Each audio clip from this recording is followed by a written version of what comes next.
Mesdames, Mesdemoiselles et Messieurs, bonjour ou bonsoir, dépendamment de l'heure à laquelle vous regardez cette émission.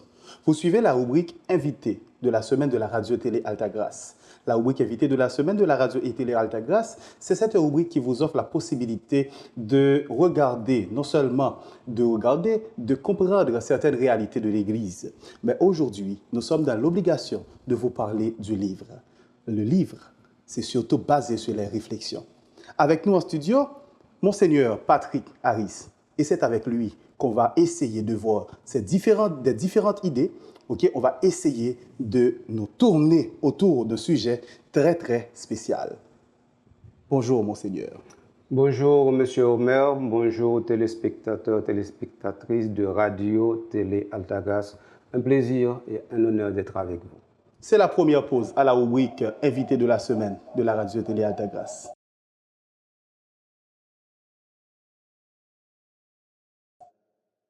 De retour après la pause, nous allons rentrer directement dans le vif du sujet. Je vous rappelle que vous suivez la rubrique Invité de la semaine de la radio et télé Altagrace. Monseigneur Patrick Harris, comme nous l'avons annoncé, et d'ailleurs, il vous a salué au début, est là en studio avec nous. Je ne tiens pas à lui présenter, mais c'est à lui de vous dire qui il est en réalité. Certes, vous connaissez pas mal de choses sur lui, vous savez qu'il est écrivain, mais il y a tant d'autres choses à connaître. Et c'est à lui de vous dire qui il est. Monseigneur Patrick. Eh bien, moi, je suis Patrick Harris, natif de Léogane. Donc, je suis dans l'archidiocèse de Port-au-Prince dès ma naissance, mais devenu prêtre dans cet archidiocèse en 1990. Je suis le dernier ordonné de Monseigneur Ligondé. Et donc, j'ai aussi fait des stages d'études un peu partout. Donc, j'ai vécu pendant quelques temps en Europe, au Canada, aux États-Unis. Donc, c'est au Canada que j'ai eu mon doctorat. Mais c'est en France que j'ai eu mes degrés, que j'ai étudié, par exemple, les lettres modernes en partenariat avec la Sorbonne à l'Université catholique de l'Ouest. C'est aussi en France que j'ai étudié le droit canonique. En France aussi que j'ai fait ma maîtrise en philosophie et en théologie. J'ai une maîtrise en philosophie, une maîtrise en théologie. Donc, j'étais professeur à l'UNDH, professeur au grand séminaire. Et donc, j'ai enseigné dans différentes institutions. Voilà, c'est un peu ça, Monseigneur Patrick Harris. Intéressant. Comme nous l'avons dit, nous sommes là pour parler du livre. Nous allons tourner nos réflexions autour de deux livres. C'est surtout Chibé Langlois, le cardinal haïtien pour l'Église, et celui qui est en votre signature actuellement, Eucharistie, splendeur et joie. Ce que j'ai remarqué dans vos écrits, Monseigneur, c'est que malgré que ce sont des textes à caractère spirituel, vous essayez tout de même de projeter le social. Vous essayez de faire de la société un point important dans vos écrits. Est-ce qu'on ne peut pas dire que c'est le signe du patriotisme chez vous? La première chose que je dirais, c'est que lorsque nous considérons ce que vous nommiez le social, si on est sociologue ou théologien, on peut le comprendre de différentes manières. Je vais essayer très rapidement de donner une vision de la façon même dont votre question a été formulée. C'est celle-ci. C'est que la société est le point de départ de tout. L'Église vient à l'intérieur de la société. L'Église est peut-être l'armature la plus profonde, le soubassement le plus radical d'une société. Mais sans société, on ne peut rien mettre, concevoir, ajouter, enlever. Donc, la société est l'élément basique, fondamental, à partir duquel quelque chose est possible. Ça, c'est le premier élément. Le deuxième, en considérant la société ou le social, toutes les constructions que nous essayons pendant notre séjour terrestre, c'est parce que justement nous avions choisi d'être une communauté ensemble. Et c'est ça qu'on appelle la société. Ça fait deux.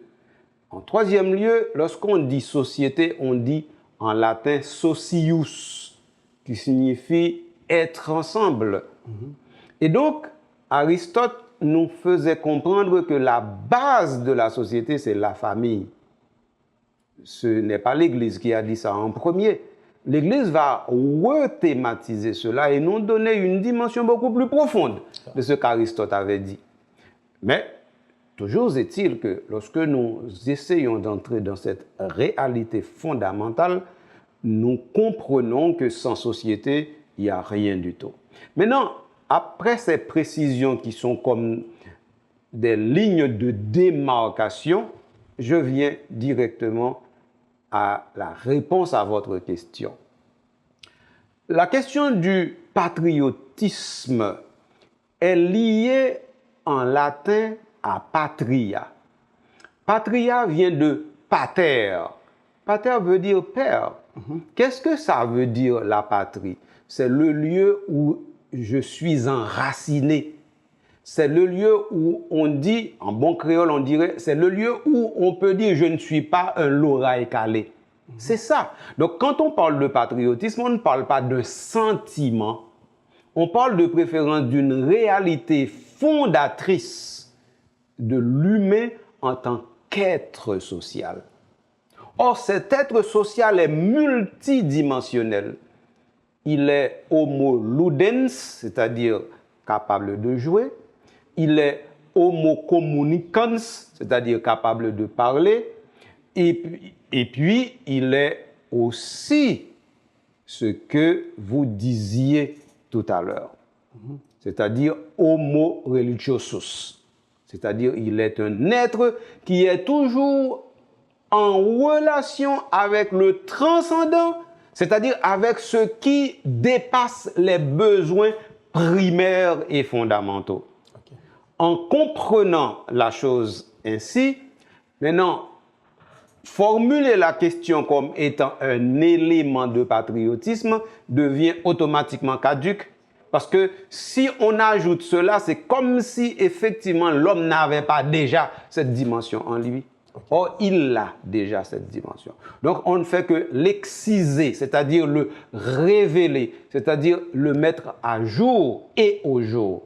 Okay. Donc, en le mettant à jour, ça veut dire que je suis dans mon actualité.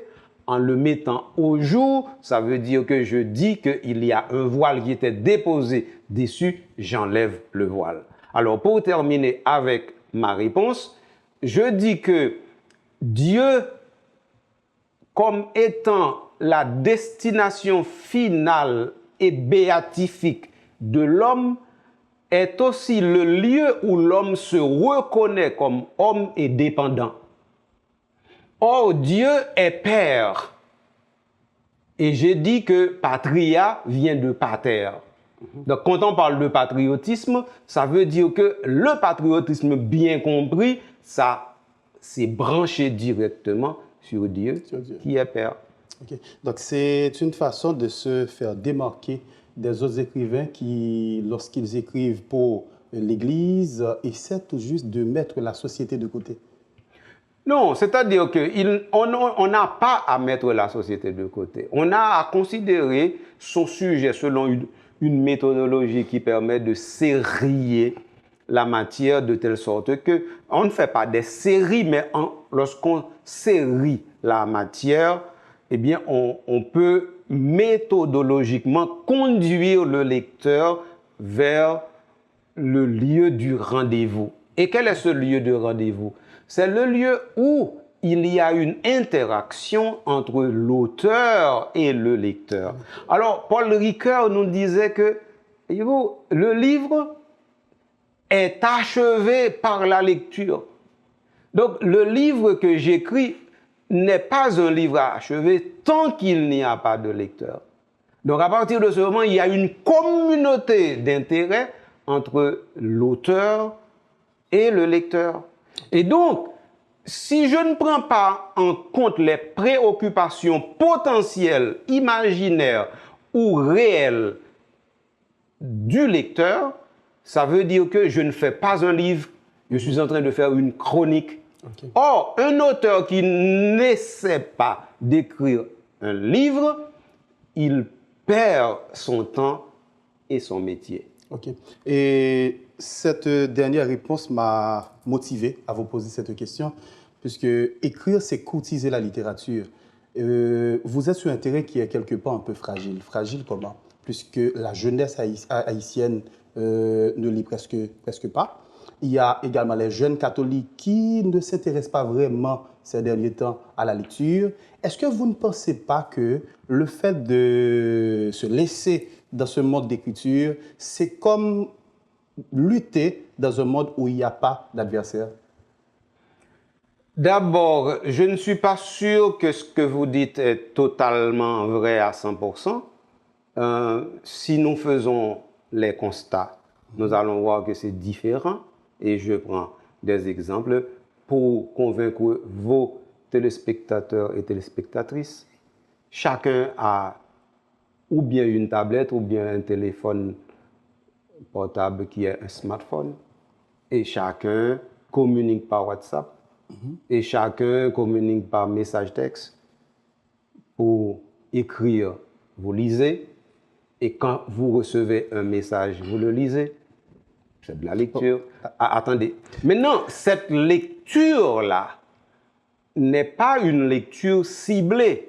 Elle est de préférence une lecture qui fait partie de la communication orale ou encore d'une communication très enracinée dans le pratique, c'est-à-dire dans le concret. Mais écoutez, c'est le même geste que l'on fait pour lire un roman que pour regarder son smartphone. Donc à partir de ce moment, à mon sens, il faudrait chercher à comprendre pourquoi le jeune ou les jeunes lisent plutôt ceci que cela. Donc, mais quant à lire, ils lisent. Mais ils ne lisent pas ce que vous auriez souhaité qu'ils lisent. Et ils ne lisent pas à perdre haleine. Et ils ne lisent pas des briques. Voyez-vous? Maintenant, pourquoi? À cause d'une certaine culture de l'écrit et de l'oralité. Lorsque vous mettez ces deux éléments ensemble, l'écrit et l'oralité, il y a comme une sorte d'enjambement qui se fait de manière incessante. Et c'est là qu'il faut aller chercher pourquoi les jeunes ne lisent pas ce que nous souhaiterions qu'ils lisent. Ça, c'est le deuxième élément. Le troisième et dernier élément, en considérant maintenant de la littérature, je dirais, je ne voudrais pas employer un mot bas, vil, comme dirait Hugo, un mot roturier. Mais si vous prenez de la littérature de bas étage, eh bien, vous allez voir que les jeunes lisent de la littérature de bas étage. Maintenant, comment les faire monter un peu, les élever un peu, pour qu'ils lisent un peu plus du sérieux? Là, ce n'est pas à eux la question doit s'adresser. C'est de préférence aux producteurs et aux communicateurs professionnels dans l'arène de la communication et donc dans l'arène de l'audiovisuel. C'est là qu'il faut chercher et c'est là aussi, si on cherche, on trouvera. Donc, je peux avoir comme conclusion que si vous continuez à écrire aujourd'hui, c'est pour motiver les jeunes à prendre au sérieux la lecture. Il y a ceci et cela. En considérant le fait d'écrire, il faut savoir qu'il y a des écrivains professionnels lorsque vous avez un métier. Donc, vous pratiquez votre métier, que vous ayez des lecteurs ou non. Ça, c'est en second lieu. Lorsque je prends cela au niveau de métier, sans mettre entre parenthèses ce que j'ai dit tout à l'heure en citant Paul Ricoeur. 1. 2. En considérant aussi le fait que vous avez toujours un public qui s'intéresse à vous. Ce public peut ne pas être énorme, mais il y a toujours un public. Maintenant, dans ce public, il y a aussi des intérêts qui se dessinent. Et cet intérêt ou ces intérêts suffisent pour motiver un écrivain même si par exemple vous avez une vingtaine, une trentaine de personnes qui vous lisent et qui vous disent, grâce à ce que vous avez dit ou écrit ou affirmé ou pensé, eh bien moi j'ai été plus loin, vous êtes déjà satisfait. Donc ça veut dire maintenant, si je prends la question au niveau professionnel, ça veut dire j'ai une profession à partir de laquelle je vis, c'est différent. Parce qu'il faudra dire, comme on dit pour le prêtre, il vit de son autel, l'écrivain devrait pouvoir vivre de sa plume. Et s'il n'en est pas ainsi, le métier va mourir ainsi que le porteur du métier. De ce point de vue, vous auriez totalement raison. Mais il y a un dernier élément plus important que tout ce que j'ai dit et plus important aussi que la question. C'est qu'une œuvre qui est produite entre presque dans l'éternité parce que cette œuvre devient indestructible. Voyez-vous, un livre qui est écrit, ça va demeurer. Okay. Même si je ne le lis pas aujourd'hui, vous ne le lisez pas aujourd'hui, mais qui me dit par exemple que dans 20, 30, 40 ans, quelqu'un ne viendra pas le lire et trouver quelque chose. Alors, pour terminer, je dis, mais pourquoi on lit Aristote? Aristote, c'est 24 siècles depuis qu'il a existé. Platon, c'est à peu près 24 siècles et demi. Voyez-vous? Eh bien, pourquoi? Bon, vous portez le nom Homère. Homère, c'est vraiment le premier écrivain que nous ayons de manière professionnelle en Grèce. C'est autour du 9e siècle avant Jésus, Homère. Ouais. Alors, en considérant... Avec l'Odyssée et l'Iliade. Voilà. Donc, maintenant, pourquoi je continue encore à me rappeler la guerre de Troie, dont Homère a été le premier chantre. Mais ça fait presque 30 siècles. Et vous? Donc si Homère s'était dit, eh bien, personne ne s'intéressait, ou bien ne s'intéresserait, il n'y aurait pas Odyssée ou Iliade. C'est la même chose. D'accord. Donc, vous n'espérez pas une réussite à première vue. Donc, cela peut être dans 2 ans, 3 ans, 4 ans, mais l'important, c'est qu'un jour, ce livre puisse avoir une bonne lecture, une bonne compréhension aux yeux de tous. Je n'ai pas à espérer un succès de librairie. Un écrivain sacré dans la Bible, par exemple, ne pensait pas ainsi. La géographe ne pensait pas ainsi. Mais aussi un écrivain, dans mon cas, un théologien, ne pense pas non plus ainsi. Il pense en termes de responsabilité ecclésiale et en termes de pastoral. Donc maintenant, lorsque on réfléchit ainsi, on voit exactement qu'il y a une nécessité de production et on produit. Maintenant, ça peut être là dans latence, c'est-à-dire en train d'attendre son heure, son jour. Mais pour le Seigneur, un jour est comme 1000 ans et 1000 ans comme un jour. D'accord. OK.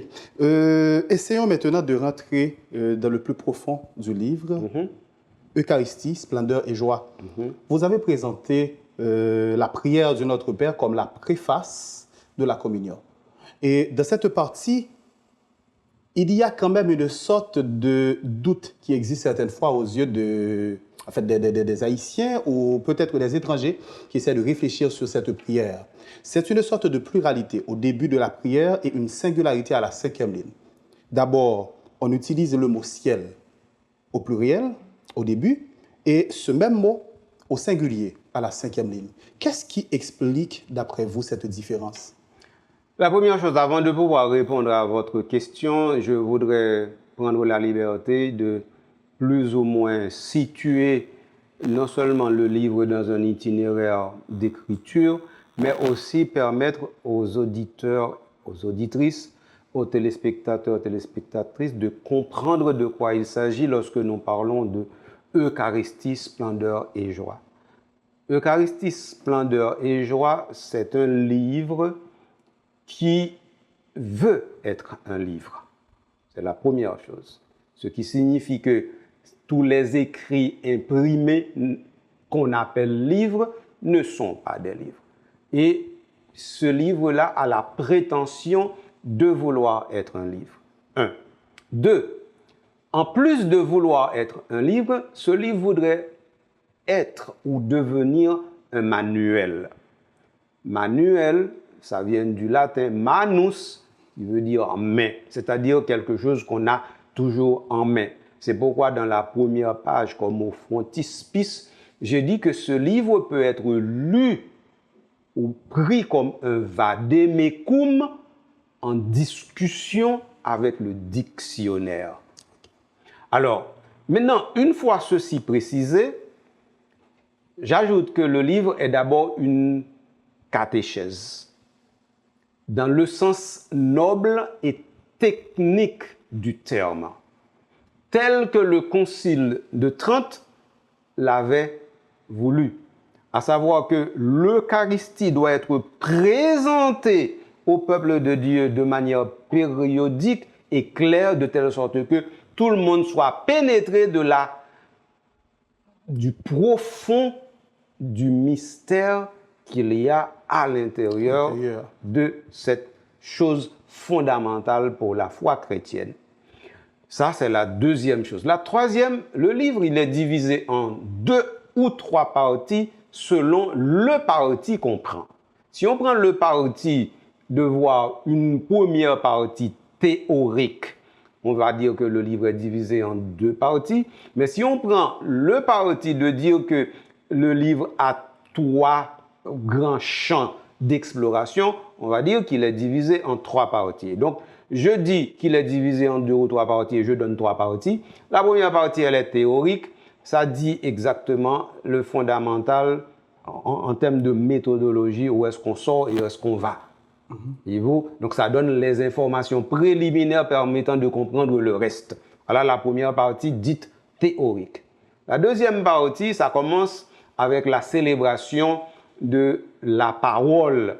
Mais comme toute célébration de la parole commence par le « au nom du Père », eh bien, donc, on commence par « au nom du Père ». Mais si on prend la célébration de la parole à l'intérieur de l'Eucharistie, on peut ne pas commencer par « au nom du Père ».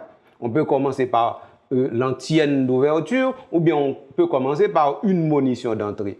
Tout cela est expliqué dans la célébration de la parole et j'ai fait normalement une petite relation à Aperuit Illis du pape François, qui est un document qu'il a publié en motu proprio en 2019 pour instituer le dimanche de la parole de Dieu. Et donc, la première partie de la célébration de l'Eucharistie, qui dans le livre est la deuxième partie, ça commence directement avec le commencement de la célébration et finit avec la prière universelle qui, en passant, la prière universelle, c'est l'une des choses les plus fondamentales de la célébration de la parole. Beaucoup de gens qui pratiquent la liturgie ne comprennent pas toute l'importance de la prière universelle. Et maintenant, la dernière partie, c'est la célébration de l'Eucharistie, c'est-à-dire qui commence avec la préface et finit avec la communion. Mais après la communion, il y a ce qu'on appelle le rite de conclusion. Voilà l'architecture du livre. Maintenant, c'est à l'intérieur de cette architecture que vous me posez une question sur ce qui a trait au Notre Père. Maintenant, le Notre Père, c'est d'abord, comme vous l'avez souligné, c'est d'abord un problème non résolu au niveau épistémologique et philologique. J'explique.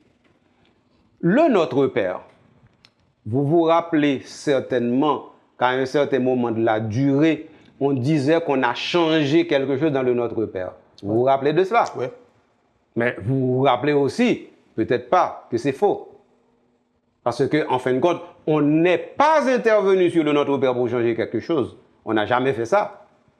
On est intervenu, de préférence, dans une traduction d'une Bible qui est la Bible liturgique. Et dans cette traduction de la Bible liturgique, on mettait au jour un élément qui a toujours causé problème. Et maintenant, je dis cet élément pour vous. Vous n'aviez pas connu cela. Mais on disait ne nous laisse pas succomber à la tentation. à la tentation. Ensuite, ne nous laisse pas dans la tentation. Et enfin, maintenant, ne nous laisse pas entrer en tentation. Ça veut dire que cette question de tentation avec le mot grec peiraismos a toujours causé un problème de traduction. Pourquoi? Parce qu'il y a un univers culturel, philologique, théologique qui n'est plus le nôtre. Parce que le texte est écrit au 1er siècle après Jésus et aujourd'hui nous sommes au 21e siècle.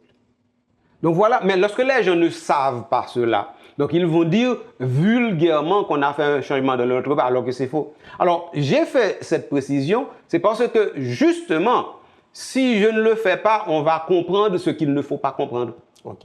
Alors maintenant, la question de cieux, notre Père qui est aux cieux, que ton nom soit sanctifié, etc. Donc, il s'agit de la démarche la plus fondamentale de la prière du chrétien. C'est Jésus qui nous donne ce modèle, et ce modèle est parfait. Donc, on a une prière libellée en deux parties. Une première partie qui est normalement la manifestation de la louange que la créature doit au Créateur. Et une deuxième partie où il est question de préférence des besoins de la créature par rapport au Créateur et qu'elle exprime au Créateur. C'est dans ce contexte-là que s'inscrit votre question. Donc, si ce contexte-là n'est pas rétabli, votre question sera totalement incompréhensible pour les non-avertis. Maintenant, le terme ciel, ouranos en grec, ce terme, comment le comprend-on? Maintenant, il faut aller dans l'évangile de Saint Matthieu. L'évangile de Saint Matthieu nous laisse comprendre l'importance de ce mot. Le mot ciel, qui va être au pluriel cieux, eh bien, c'est mis de telle sorte que on a une difficulté pour saisir qu'est-ce que ça veut dire directement. Car nous autres, lorsque nous parlons de ciel, nous faisons référence ou à la terre, parce que c'est le pendant ou le contre-pendant, ou bien nous faisons allusion directement au firmament, mais rarement nous comprenons qu'il ne s'agit pas d'une réalité située dans un espace. Or, c'est dans cet univers qu'il faut aller pour comprendre. Donc, autrement dit, lorsque vous posiez la question du genre en masculin, féminin, le problème dans l'évangile ne se pose même pas du tout. C'est ce que je voulais dire. Et puisque ce problème ne se trouve pas posé du tout, donc si on veut regarder quelque chose, il faut aller là où se trouve le problème, et le problème se trouve directement dans le sens qu'il faut donner à ce mot. Or, ce mot, il veut dire non pas un lieu, un espace, il veut dire une construction commencée dès ici-bas et qui ne s'achève que dans un au-delà qui n'est pas matériel et qui ne veut pas dire non plus que ce soit uniquement spirituel. Donc, ça veut dire qu'on est en présence, de préférence, d'une réalité qui nous échappe. Et donc, votre question m'échappe aussi de ce point de vue. Ok, donc je ne veux pas seulement considérer en fait la genèse même de cette idée, mais l'important c'est de tourner autour de la pluralité. Parce que lorsqu'on dit notre Père qui est aux cieux, on a comme l'impression que là on est en train de parler d'un endroit directement. Et dans la 5e ligne, on dit sur la terre comme au ciel. Donc c'est comme un endroit à nouveau. Moi-même la différence c'est que le fait de dire qui est et aux cieux, donc c'est comme parler de plusieurs ciels. Tandis que dans l'autre partie, on parle d'un seul. D'accord. Un premier élément que j'ai donné tout à l'heure, c'est lorsque j'ai dit en grec, qu'est-ce que ça veut dire? Lorsque j'ai parlé de mot ouranos. OK? Donc maintenant, un deuxième élément que j'apporte rapidement, c'est la lecture que vous faites du texte avec votre univers culturel. Si vous étiez dans un autre univers, Par exemple, si vous étiez vous-même grec, né en Grèce, votre réflexe aurait été autre. Et mais si vous étiez pétri de la culture biblique, c'est-à-dire sémitique, votre réflexe aurait été autre aussi. Donc, lorsque vous avez raison de croire ou de comprendre qu'il y a une certaine localité et localisation, c'est-à-dire le ciel devient un endroit, c'est à cause de votre imaginaire réceptif. Donc, il faudrait comprendre une chose fondamentale, que mes yeux qui regardent le firmament me donnent aussi une façon de comprendre et de saisir la localité ou la localisation de quelque chose qui n'est pas localisable. Et donc, de ce point de vue, je prendrai l'exemple de l'aveugle. L'aveugle qui n'a jamais vu le ciel ne pourra jamais s'imaginer que c'est un endroit. Il peut savoir que c'est un mot. Maintenant, s'il va imaginer que c'est un endroit, c'est quelqu'un d'autre qui lui aurait dit, voici ce que c'est. Ça fait le deuxième élément de réponse, mais la troisième, ça fait le deuxième élément de réponse, mais le troisième élément de réponse, c'est ceci. En considérant effectivement le ciel, théologiquement, qu'est-ce que c'est? Parce que c'est là, comme catholique et comme Radio Télé Alta Grace, nous devons aller. Le ciel, c'est d'abord le fait d'être avec Dieu et en Dieu. Et donc le ciel est partout. Donc le ciel n'est pas au ciel. Le ciel est partout. Et donc, comme Dieu est partout, et donc à partir de ce moment, lorsque Matthieu dans le Notre Père nous dit « Notre Père qui est aux cieux », eh bien, qui est aux cieux ou qui est aux cieux, c'est comme pour nous dire que notre Père qui est Dieu a un royaume qui lui est propre, qui est d'être le ciel. Et en étant le ciel, il est ciel pour tous et pour chacun. Et comme lui-même, il n'a pas de localité, donc qu'on dise qu'il est au ciel, c'est dire qu'il est lui-même ce qu'il est sans être nulle part. Et donc, théologiquement, c'est une très grande précision. Et cette précision-là, si on n'est pas plus ou moins rompu à la théologie, on pourrait se perdre. Et c'est ce qui arrive le plus souvent à beaucoup. D'accord. On avance avec d'autres questions. À la page 270 du livre Chébin Lagloire, le cardinal haïtien pour l'Église, vous avez parlé de contrat social. D'abord, vous avez dit que le bien commun est menacé. Et c'est ce qui est à la base de cette division qu'il y a actuellement dans le pays. Quel contrat social pour Haïti? J'ai suivi l'idée. Tout au cours de l'idée, vous avez essayé de nous montrer les différents problèmes, les différents éléments de la crise qui traverse Haïti de 1844 jusqu'à nos jours. Mais ce qu'il y a, c'est qu'il n'y a aucune proposition. Pourquoi vous avez regardé les problèmes sans proposer?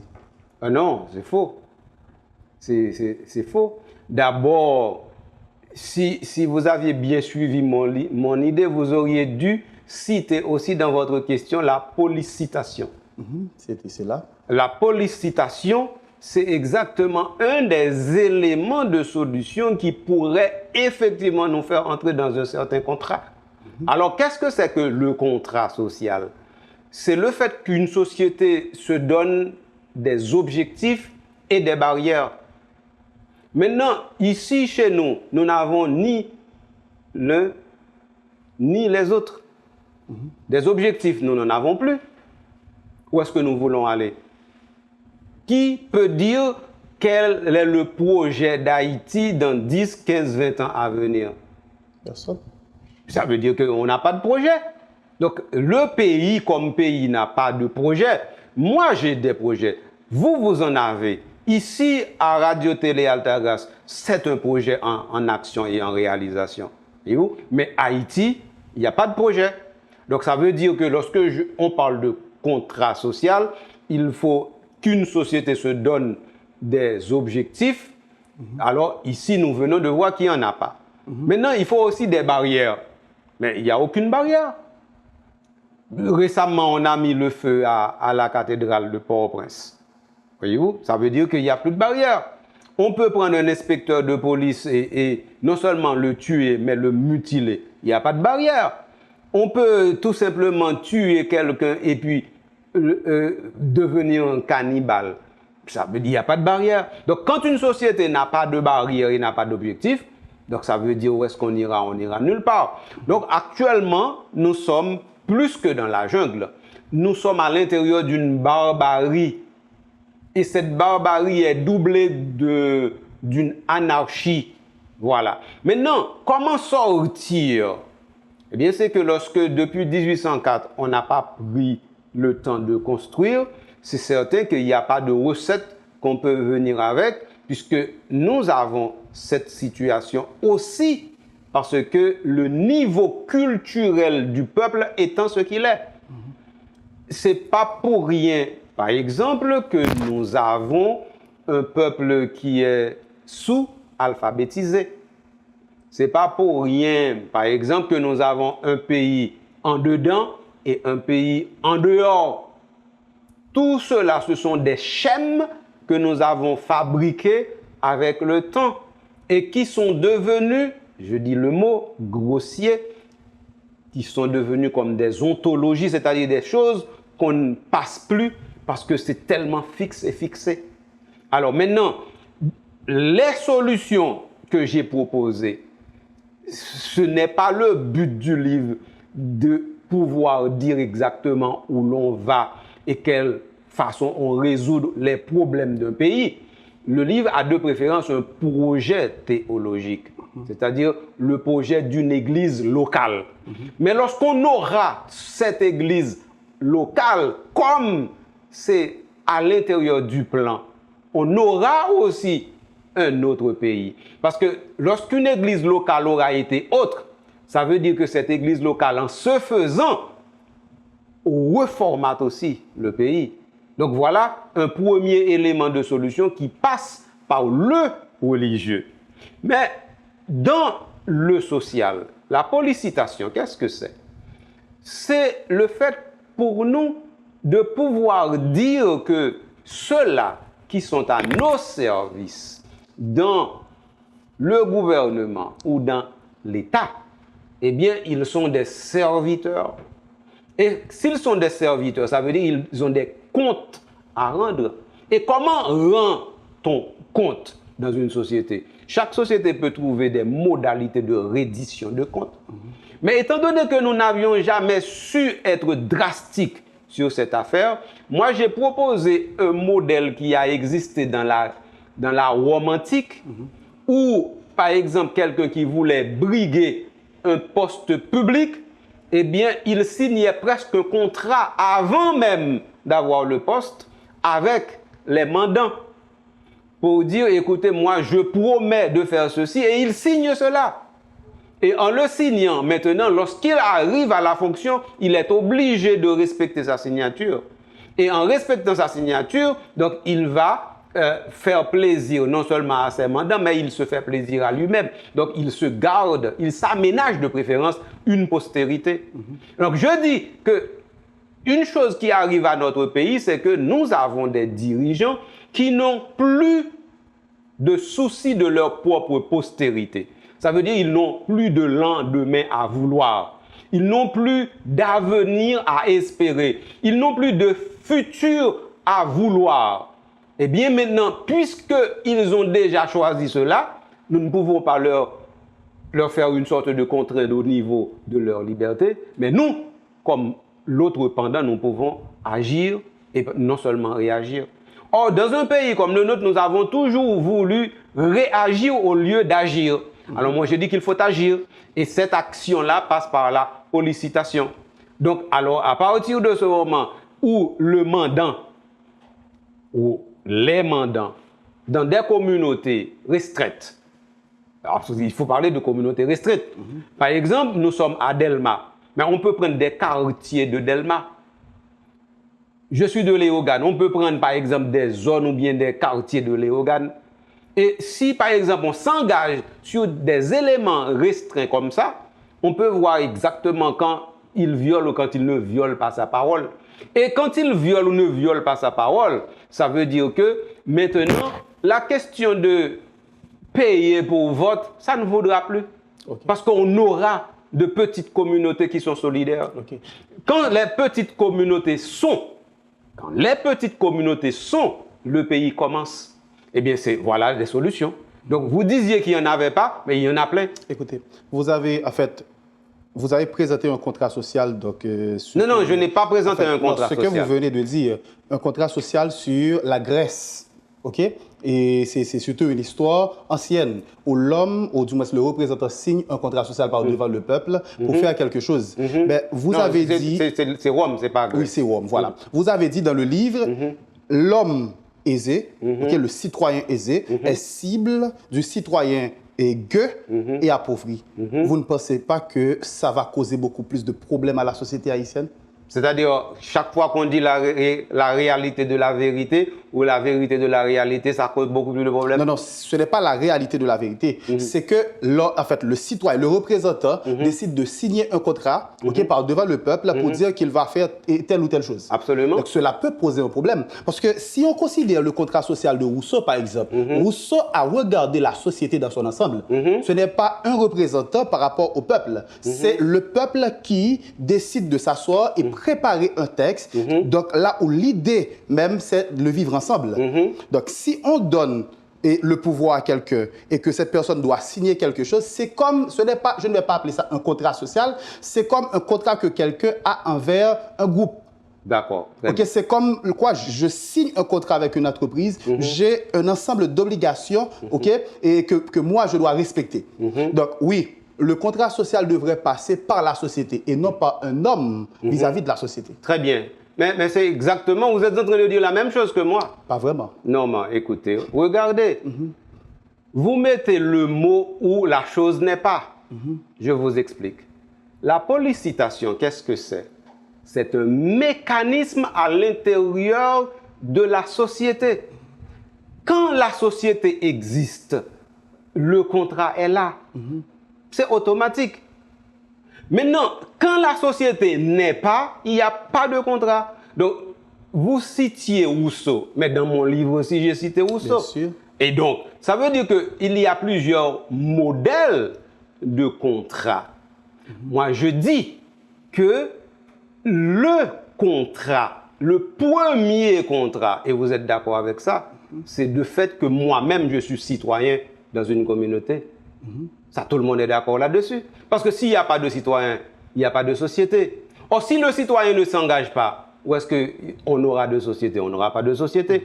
Or, maintenant, je fais que, d'après l'exemple que j'ai donné, chaque citoyen devient conscient que c'est de lui que dépend le futur de sa communauté. Maintenant, qu'est-ce qu'on fait lorsqu'il y a un contrat? On l'exécute. Bien sûr. Et qui exécute? Ce sont ceux-là qui ont les possibilités, les capacités ou encore qui ont les compétences. Bien sûr. Lorsqu'on brigue une fonction publique, cela veut dire qu'on dit qu'on a ses qualités. Mais le mandant ou les mandants ont-ils la certitude que lui qui dit qu'il a ses qualités et compétences, il les a effectivement?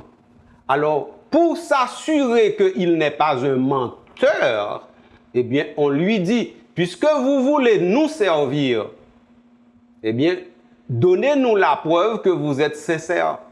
C'est la même chose. Je prends l'exemple de la communauté en embryon, mais c'est la même chose pour un président de la République ou bien un sénateur de la République. Mais c'est à l'intérieur d'un contrat que tout cela est possible. C'est-à-dire, s'il n'y a pas de société, on n'aura pas de personnes qui veulent se mettre ensemble et on n'aura pas de personnes à vouloir de bien aussi pour leur communauté. Supposons qu'on prend votre idée. Port de Paix le fait, Jacques Mel le fait, Blaise Caille le fait également. C'est sûr qu'on aura différents contrats sociaux. Non, ce n'est pas ça. C'est pas ça le contrat. Je viens de vous le dire. Non, je comprends ce que vous avez dit. Mais si le représentant décide de signer quelque chose par devant le peuple pour réaliser quelque chose, là, on aura un contrat différent pour chaque zone. Ce n'est pas ça le contrat, je vous le dis encore. Le contrat, ce n'est pas le fait de l'engagement de celui-ci devant le peuple. C'est pas ça le contrat. C'est le signe qu'il y a un contrat. C'est ce que je vous dis. Donc, parce que le contrat, ce n'est pas une affaire de petite communauté. Je vous l'ai dit aussi. Oui.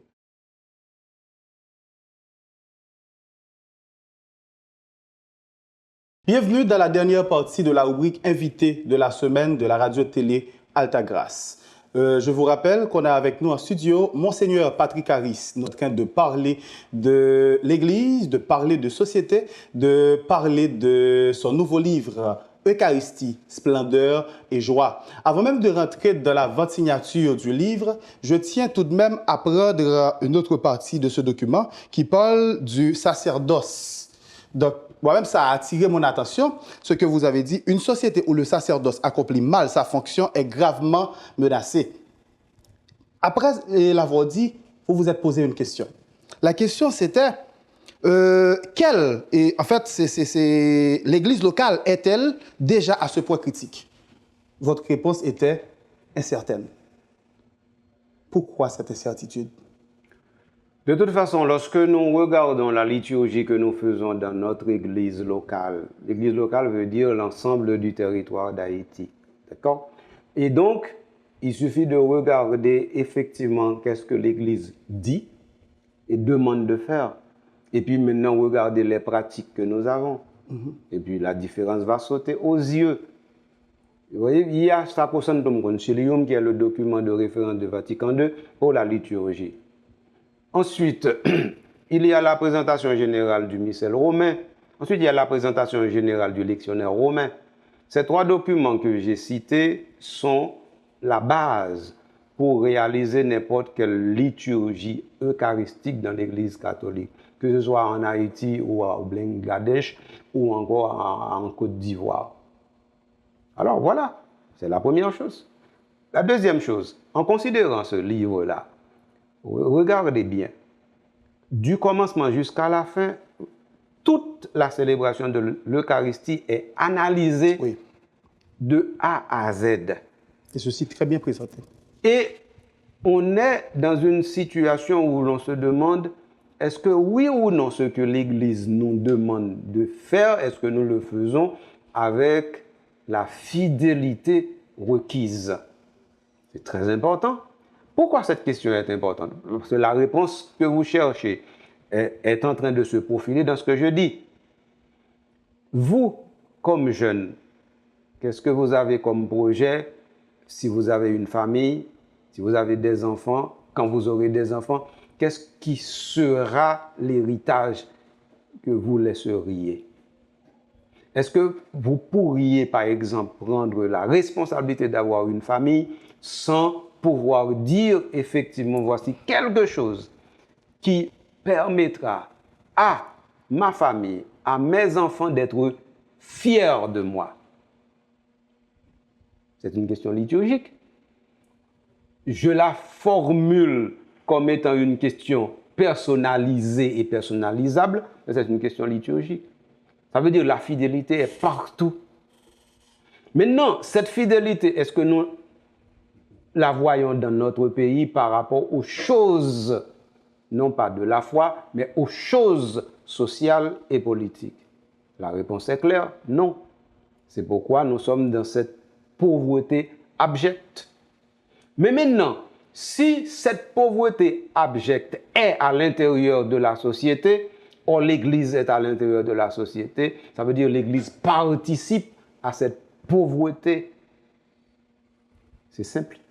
Maintenant, comment faire en sorte que, sans prendre la place des pouvoirs publics, nous, comme Église, nous ne cessions pas de faire notre travail? Voilà une mise en garde dans le livre pour nous dire que les limites qui ont été franchies et qui font que nous n'avons plus de barrières, ces limites-là ne doivent pas être franchies au niveau liturgique, parce que si on les franchit, c'est non seulement une perte pour l'Église, mais c'est aussi une perte pour l'État. Nous ne voulons pas cela. Donc, en ce sens, le livre dit un projet théologique qui est un projet pastoral. Si nous célébrons mieux, si nous prions mieux, si nous faisons mieux ce que l'Église nous demande, il y a déjà un héritage que nous sommes en train de construire. Il y a déjà une autre fidélité que nous sommes en train d'accomplir. Et il y a un embryon de civisme que nous sommes en train d'établir pour faire en sorte que, eh bien, on est des citoyens. Et les bons citoyens sont de bons chrétiens. Donc voilà, ça veut dire le culturel et le religieux peuvent se donner la main au rendez-vous du social. Et quand c'est fait, alors à partir de ce moment, nous disons qu'un commencement est possible. Donc maintenant, la liturgie, le mot, malheureusement on ne s'est pas arrêté sur le mot, leiturgia, laos qui veut dire peuple, et ergon qui veut dire œuvre, c'est-à-dire c'est une fonction, c'est une réalité qui concerne le peuple. Et donc maintenant la liturgie va réintégrer sa définition étymologique de la Grèce antique sans sortir de son nouveau sens théologique qui est normalement tout le peuple disponible pour l'adoration de son Dieu. Okay. Les deux peuvent se donner la main. Voilà comment un livre peut nous aider non seulement à prier mieux, mais en même temps à devenir de bons, sinon de meilleurs citoyens. Intéressant. Et pour la vente signature de ce livre, c'est pour quand? Alors, il y a plusieurs séances de vente signature qui sont déjà programmées. Donc, je serai à Cité Militaire le 6-7 août. Je serai à la Procure Divine 11 et 13 août. Je serai à Saint-Pierre de Pétionville le 14 août.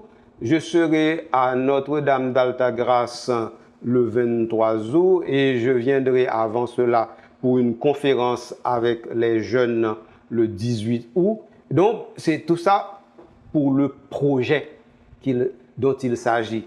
À savoir que si nous prions mieux, si nous célébrons mieux, nous pouvons déjà devenir de meilleurs citoyens et les meilleurs citoyens font une meilleure société. Ça coûtera combien le livre?